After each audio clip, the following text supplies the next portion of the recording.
Hello everyone! Welcome to another fun episode of My Favorite Things, where I talk about things that I love, and hopefully you love them too. Super special thanks to my patrons. I would like to thank Ash Weatherly, Patrick O'Connor, Joshua PK, Butch, Tim Tucker, Tim Hawking, Sean Laurencio, William Robinson, and a patron who'd like to be known as Anonymous. You guys are awesome. I couldn't do this without you. Today, we will be talking about the super adorable game, A Fold Apart. A Fold Apart features a couple going through a long-distance relationship and the anxiety that happens when you enter a union such as this. And just like in life, various challenges are presented. All relationships require work. Long-distance relationships add in a whole other set of challenges. On top of all the work that you've got to put into your relationship already, now you've got to deal with being apart. I think long-distance relationships can work, but the ones in it have to do the work to make it work. There are 4 different couples that you can play. For my first time, I chose the couple that was male and male.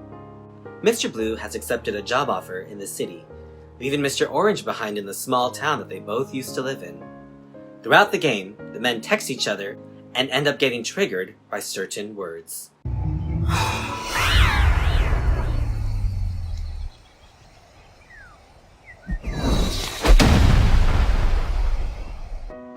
Once each character gets triggered, we are brought into their minds and their insecurities.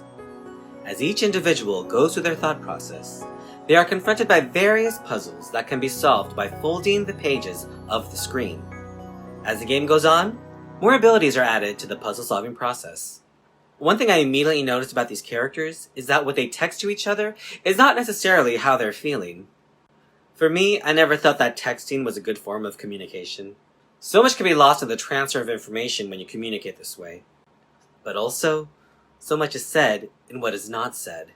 So we as people sometimes make the choice to fill in the blanks, and more often than not, those blanks we fill in are wrong. I found this game very relatable and relaxing. The characters are very grounded. They talk like how I talk to my guys. How's your day, babe? What are you having for lunch? What are you up to?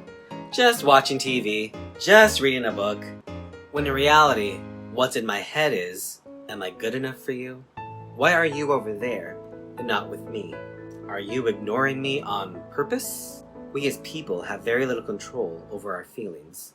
The most we can do is let our feelings pass over us and then decide what action to take once we have a better idea of the bigger picture.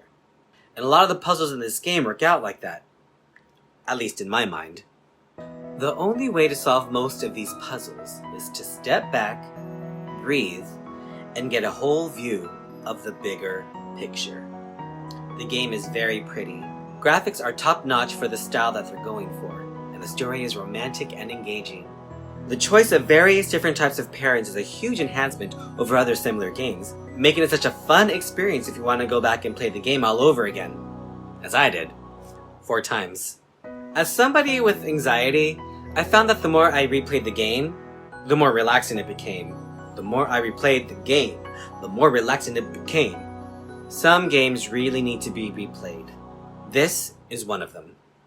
Thank you for joining me on this fun episode of My Favorite Things. Special thanks to my patrons. If you would like to support me on Patreon, hit me up right here, and I'll set you right up. Please comment, like, subscribe, share me with your friends, and join me next time for another fun-filled episode of My Favorite Things. Bye. See you soon. Ooh, I'm like a rapper. The more I replayed the game, the more relaxing it became, yeah?